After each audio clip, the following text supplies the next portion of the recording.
यावर्षी महाराष्ट्रातील महाविद्यालयातल्या 35% प्राध्यापकांच्या नोकऱ्या गेलेल्या आहेत। या CHBच्या प्रश्नावरती विधानसभेमध्ये किंवा विधान परिषदेमध्ये एखाद्या आमदाराने प्रश्न विचारायला हवा होता, पण काल अधिवेशन संपलं तरीही याच्यावरती साधा एखादा प्रश्न देखील आला नाही आणि कोणत्याही प्रकारची चर्चाही झाली नाही।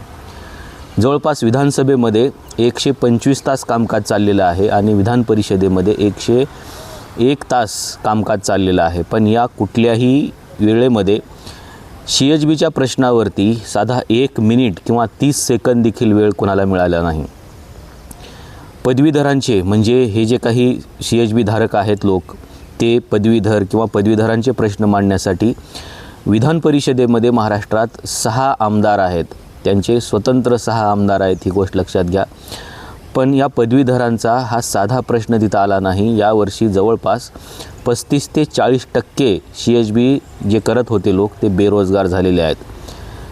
त्यांची चूल कशी चालवायची हा प्रश्न आहे, पण तरीही या प्रश्नावरती कुठल्याही एखाद्या CHB धारकाने देखील या आमदारांसमोर जाऊन हा प्रश्न मांडला नाही किंवा त्यांना एखादं पत्र लिहिलं नाही आणि आमदारांनी देखील या सगळ्या गोष्टी बघून एवढ्या वर्तमानपत्रामध्ये बातम्या आल्या, पण ह्या बातमीची दखल घेऊन एकाही आमदाराने विधान परिषदेमध्ये साध्या या प्रश्नावर चर्चा देखील केली नाही। खरं तर या आमदारांनी पत्र द्यायला हवं होतं आणि हा वर्कलोड कसा फुलफिल करता येईल किंवा या वर्कलोडला कसं भरून काढता येईल याचा विचार करायला हवा होता। नॅशनल एज्युकेशन पॉलिसीमध्ये हा वर्कलोड खूप कमी झाल्याचं दाखवलं गेलं आहे, पण नॅशनल एज्युकेशन पॉलिसीमध्ये अनेक विषय असे आहेत जे नव्याने आलेले आहेत, जसं की इंडियन नॉलेज सिस्टीम ज्याला IKS असं म्हणतो तो विषय आलेला आहे, त्यानंतर CCचा विषय आलेला आहे, त्यानंतर व्होकेशनल स्टडीजचा विषय आलेला आहे। असे अनेक नवीन विषय याच्यामध्ये ॲड झालेले आहेत। त्याच्यामुळं कोर सब्जेक्टचे जरी तास कमी झाले असले तरी हे जे काही कंपल्सरी सब्जेक्ट आलेले आहेत याचे तास कोण घेणार आहे हा प्रश्न जर विधानसभेमध्ये किंवा विधान परिषदेमध्ये एखाद्या आमदारांनी विचारला असता तर कदाचित याचा वर्कलोड ग्राह्य धरला गेला असता आणि हे जे काही CHBच्या जागा कमी झालेल्या आहेत त्या CHBच्या जागा भरून काढता आल्या असत्या। आता CHBच्या जागा कमी झालेल्या आहेत याचा अर्थ काय आहे माहिती आहे?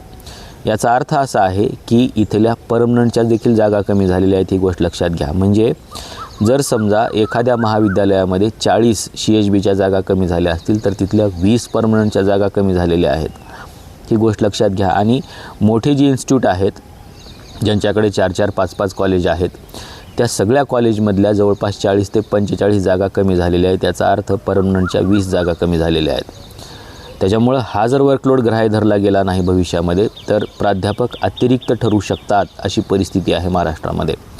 आणि मला वाटतं की येणाऱ्या काही 6-1 महिन्यामध्ये उच्च शिक्षण मंत्रालय अशी घोषणा करू शकतं की महाराष्ट्रामध्ये प्राध्यापक हे अतिरिक्त आहेत।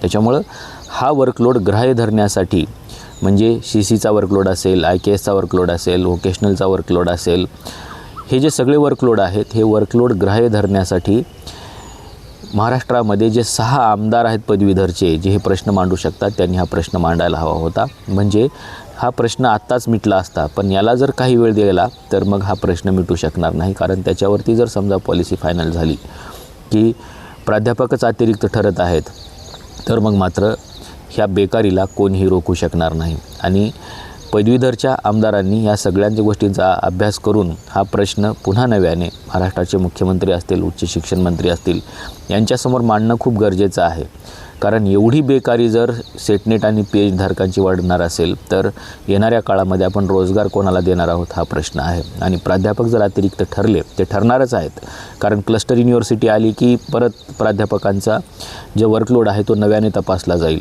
आणि तिथे देखील प्राध्यापक काही अतिरिक्त ठरण्याची शक्यता आहे। आणि अतिरिक्त प्राध्यापक ठरले की मग सगळा बाजार या शिक्षण व्यवस्थेचा उठणार आहे आणि ही नेटसेट PhD धारकांची बेकारीची फौज कशी सांभाळायची याचं नियोजन महाराष्ट्राच्या सरकारला करावं लागणार आहे। आपल्याला नेमकं या पदवीधरांच्या प्रश्नाबद्दल नेमकं काय वाटतंय सांगायला विसरू नका आणि हा पदवीधरचा प्रश्न नेमका कसा सोडवला पाहिजे याची काही पॉलिसी आपल्याकडे असेल तर तीही सांगायला विसरू नका। या व्हिडिओला लाईक करा, शेअर करा आणि चॅनलला सबस्क्राईब करायला विसरू नका।